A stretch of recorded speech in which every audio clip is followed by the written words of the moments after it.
अस्सलाम वालेकुम। मियां सैफुर रहमान अपने YouTube channel fair and square के साथ हाजिर खिदमत। आपसे गुजारिश है सब्सक्राइब करें, कमेंट करें, शेयर करें। अफ़गानिस्तान की सूरत हाल हर जगह, हर अखबार, सोशल मीडिया, टेलीविज़न चैनल्स, बैनुल-अक़वामी चैनल्स, हर जगह पे अफ़गानिस्तान की बात हो रही है। या दूसरा बड़ा मौजू कश्मीर है, और दोनों में हमारा इंटरनेशनल इस्टेब्लिशमेंट का और मुकामी इस्टेब्लिशमेंट्स जो हैं पाकिस्तान की और इंडिया की, उसका भी तज़किरा आता है। अफ़गानिस्तान के सहाफ़ियों के साथ गुफ्तगू की है वज़ीर आज़म इमरान खान ने, जिसमें बहुत से चुभते हुए सवाल किए गए। उन्हें पूछा गया कि पाकिस्तान का कंट्रोल पाकिस्तान की अस्करी क़ुव्वतों के हाथ है।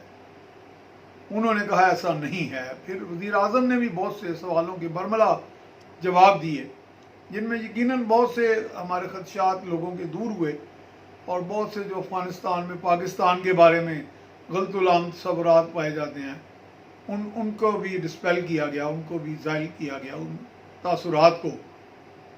इसमें एक बात जो मैं आज करना चाहूँगा कि जो मेरे अपने तजर्बे और मुशाहिदे में आ चुकी है, और वो बहुत करीब से मैंने देखा। मिलिटेंट्स का ये जो हमारे अस्करियत पसंद लोग होते हैं, जो नज़रिए की बुनियाद पर अपने मुखालिफ नज़रिए के लोगों को जान से मारने की सोच रखते हैं और जान से मारते रहे हैं।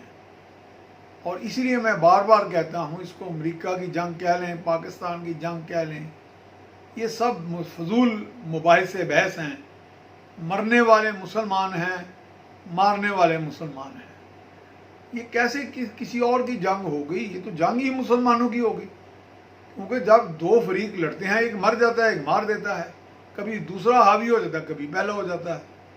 तो जब मरने वाले ही जो हैं उनकी अक्सरियत, भारी अक्सरियत मुसलमानों की है, और मारने वालों की भी भारी अक्सरियत मुसलमानों की है, तो फिर ये किसकी जंग हुई? चले ये भी बहस छोड़ दें, मरे कौन, शहीद कौन हुए, नुकसान किन का हुआ, तकलीफ किन्होंने उठाई, माली नुकसान किन के हुए, जानें किन की गई? मुसलमानों की। और उनमें 90-95% बल्कि तमाम जो ये शहीद हुए लोग, जो मरने वाले लोग थे, उनकी तमाम की तमाम जो अक्सरियत थी, मैं समझता हूँ वो निहत्ते थे। चले चंद एक हमारे फौजी एहलकार भी होंगे, चंद हज़ार, वो भी निहत्ते